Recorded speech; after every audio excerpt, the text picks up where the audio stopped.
Halo, selamat siang teman-teman. Hari ini saya akan menyampaikan materi supply chain management pertemuan ke-12, yaitu mengelola cross-functional driver, dengan dosen pengajar yaitu Ibu Indriani Eskom Mkom. Pertama-tama saya akan memperkenalkan anggota kelompok saya. Yang pertama ada Nikade Dewi Purnamasari dengan jobdesk editing video. Yang kedua ada Niluh Putu Andi Juniori dengan jobdesk materi dan PPT. Dan yang terakhir Alwin Marcelino Lowing dengan jobdesk editing video.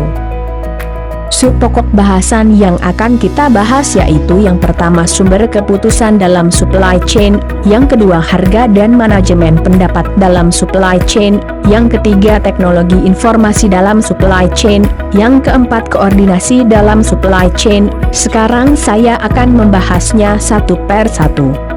Subpokok bahasan yang pertama yaitu sumber keputusan dalam supply chain. Ada beberapa sumber keputusan dalam supply chain. Yang pertama ada the role of sourcing in a supply chain. Sourcing sendiri adalah keseluruhan sekumpulan proses bisnis yang diperlukan untuk membeli barang dan jasa. Ada beberapa proses sourcing. Yang pertama, seleksi supplier, di mana perusahaan dapat mencapai harga beli yang rendah dan berkualitas dengan melakukan seleksi terhadap para supplier. Yang kedua ada desain kontrak supplier, di mana kontrak supplier yang tepat dapat meminimumkan berbagai resiko dan menghasilkan keuntungan yang lebih tinggi. Yang ketiga yaitu desain kolaborasi supplier, di mana desain kolaborasi dapat menghasilkan produk yang lebih mudah untuk diproduksi dan didistribusikan, sehingga biaya lebih rendah. Yang keempat yaitu pengadaan material atau pelayanan, di mana proses pengadaan yang baik dapat memfasilitasi koordinasi dengan pemasok dan meningkatkan peramalan dan perencanaan. Yang kelima yaitu evaluasi performa supplier, di mana ekonomi yang lebih baik dapat dicapai jika perusahaan terus melakukan evaluasi terhadap performa yang dimiliki supplier. Sumber keputusan dalam supply chain yang kedua adalah in-house or outsource, di mana fungsi bentuk in-house lebih baik jika pertumbuhan surplus kecil atau peningkatan resiko besar. Sebaliknya perusahaan harus mempertimbangkan outsourcing jika pertumbuhan surplus besar dengan resiko yang kecil. Berikut ini adalah mekanisme yang dapat digunakan untuk meningkatkan surplus. Berikut ini adalah resiko yang harus dipertimbangkan oleh perusahaan ketika menggunakan pihak ketiga. Sumber keputusan dalam supply chain yang ketiga yaitu supplier scoring and assessment, di mana kinerja pemasok harus dibandingkan berdasarkan dampak pemasok terhadap total biaya. Berikut ini adalah beberapa faktor yang dapat dipertimbangkan ketika men-skor dan menaksir supplier. Sumber keputusan dalam supply chain yang keempat adalah supplier selection, auction, and negotiation, di mana seleksi supplier menggunakan mekanisme yang bervariasi dan harus berdasarkan pada biaya total yang digunakan supplier dan tidak hanya harga pembelian. Sumber keputusan dalam supply chain yang kelima adalah kontrak and supply chain performance, di mana kontrak harus didesain untuk memfasilitasi outcome rantai pasokan dan meminimalkan tindakan yang merusak performa. Sumber keputusan dalam supply chain yang keenam adalah desain collaboration, di mana kolaborasi desain dengan supplier dapat membantu perusahaan mengurangi biaya, memperbaiki kualitas dan mengurangi waktu untuk pasar. Secara tanggung jawab, desain menggerakkan untuk supplier. Sumber keputusan dalam supply chain yang ketujuh adalah the procurement process, di mana proses pengadaan untuk material langsung harus fokus pada memperbaiki koordinasi dan jarak pandang dengan supplier. Proses ini fokus pada mengurangi biaya transaksi untuk setiap pesanan. Sumber keputusan dalam supply chain yang kedelapan adalah sourcing planning and analysis, di mana pengeluaran pengadaan harus dianalis penyalur dan bagian untuk memastikan kecocokan skala ekonomi. Sumber keputusan dalam supply chain yang kesembilan adalah risk management in sourcing, di mana resiko sourcing terjadi ketika adanya ketidakmampuan untuk memenuhi permintaan tepat waktu, atau dapat juga terjadi saat meningkatnya resiko biaya pengadaan. Berikut ini adalah contoh kasus dan solusi yang dapat dilakukan. Sumber keputusan dalam supply chain yang ke-10 adalah making sourcing decision in practice.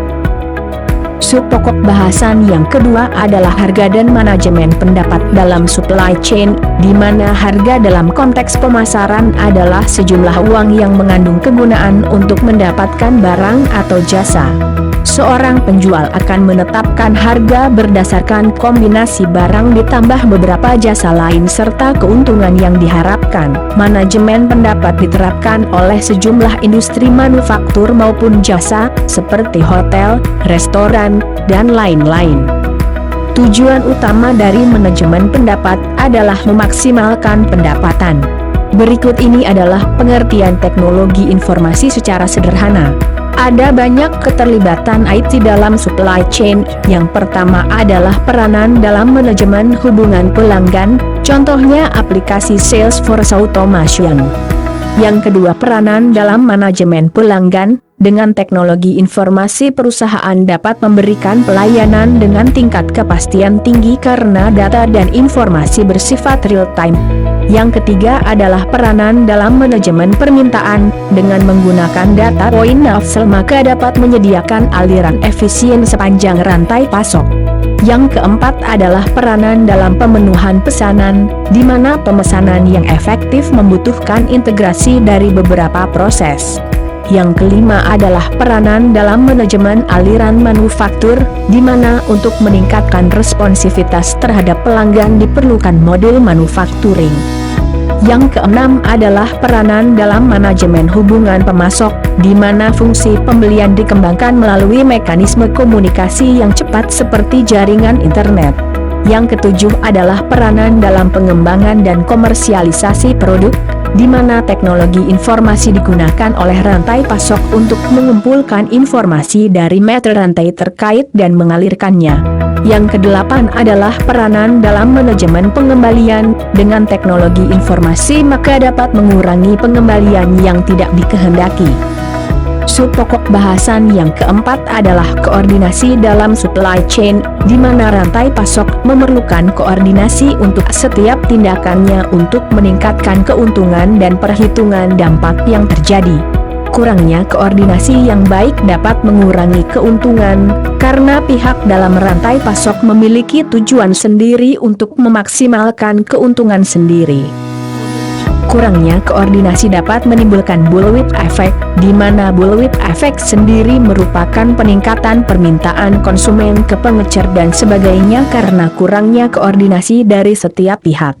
Dalam rantai pasok terdapat beberapa kendala pada koordinasi sehingga diperlukan tindakan untuk membantu koordinasi. Ada beberapa kendala dalam koordinasi. Yang pertama adalah hambatan intensif. Hambatan ini terjadi ketika tahapan intensif berbeda sehingga mengurangi keuntungan yang diperoleh rantai pasok. Ada dua hambatan intensif, yaitu optimal lokal dalam fungsi atau tahapan rantai pasok, dan yang kedua adalah intensif terstruktur. Hambatan yang kedua adalah hambatan informasi. Ini terjadi ketika informasi permintaan terhambat sehingga menyebabkan peningkatan yang berbeda dalam pesanan pada rantai pasok. Hambatan yang ketiga adalah hambatan operasional. Ini terjadi dalam kegiatan penempatan dan pengisian pesanan yang mengarah pada peningkatan variabilitas. Yang terakhir ada hambatan perilaku. Masalah ini sering terkait dengan struktur suatu supply chain dan bentuk komunikasi yang terjadi di antara setiap tahapannya. Berikut ini adalah beberapa tindakan manajerial levers untuk mencapai koordinasi. Berikut ini adalah beberapa daftar pustaka yang kami cantumkan. Sekian dari materi yang kelompok saya sampaikan. Terima kasih sudah menyimak.